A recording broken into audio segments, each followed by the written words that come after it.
Hello बच्चों, let's read this question. तो basically ये जो क्वेश्चन है ये स्टेटमेंट बेस्ड क्वेश्चन है, जिसके अंदर हमें दो स्टेटमेंट्स गिवन है, statement 1 and statement 2, and we have to mark the correct choice as option a both statement 1 and statement 2 are correct, option b both statement 1 and statement 2 are incorrect, option c statement 1 is correct and statement 2 is incorrect, and option d statement 1 is incorrect and statement 2 is correct.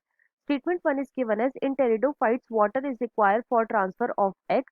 The female gametes are released from the archegonium to the mouth of the antheridia. And statement 2 is given as in cycas male cones and megasporophylls are born on the same trees. अब अगर इस question के मैं की concept की बात करूं तो इस क्वेश्चन का जो की कॉन्सेप्ट है वो है बच्चों plant kingdom. Let me right it over here, it is plant kingdom. अब सबसे पहले तो देखो जो प्लांट किंगडम है बच्चों, इसके अंदर मेनली 5 डिविजन्स आते हैं। इसके अंदर कितने डिविजन्स आते हैं? 5 डिवीजन आते हैं।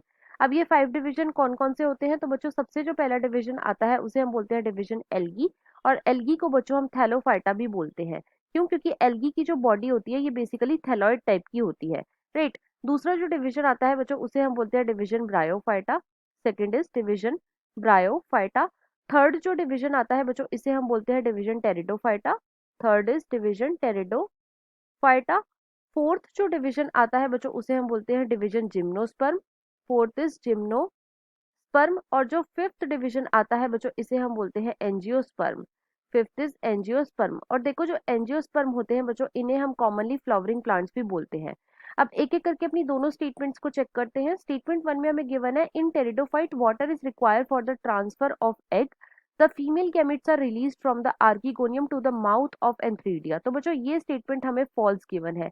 कैसे? देखो जो टेरिडोफाइट्स होते हैं बच्चों उनको वाटर की रिक्वायरमेंट तो होती है फर्टिलाइजेशन के लिए, लेकिन यहाँ पे क्या होता है कि जो मेल गैमीट्स होते हैं, राइट, ये रिलीज होते हैं फ्रॉम द एंथ्रीडिया, और ये मेल गैमीट्स कहाँ पे जाते हैं? तो बच्चों ये जाते हैं आर्किगोनियम के पास।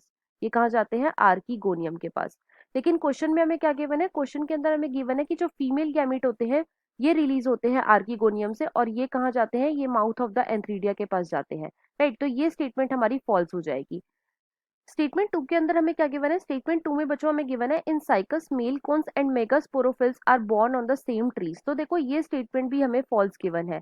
देखो जो साइकस है बच्चों इसके अंदर बेसिकली सिर्फ और सिर्फ मेल कोन प्रेजेंट होती है। इसके अंदर क्या प्रेजेंट होती है? मेल कोन प्रेजेंट होती है, राइट। इसके अंदर मेगास्पोरोफिल्स जो है ये प्रेजेंट नहीं होते। मेगास्पोरोफिल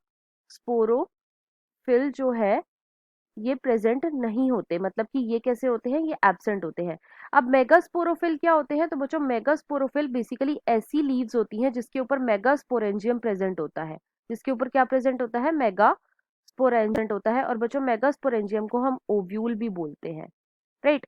तो यहाँ पे साइकस में मेगास्पोरोफिल जो है ये एब्सेंट होती हैं, इसीलिए जो स्टेटमेंट 2 है ये भी हमें फॉल्स गिवन है।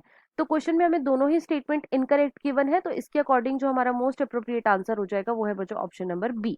सो the final answer of this question is option number b. I hope you understood it well. Best of luck.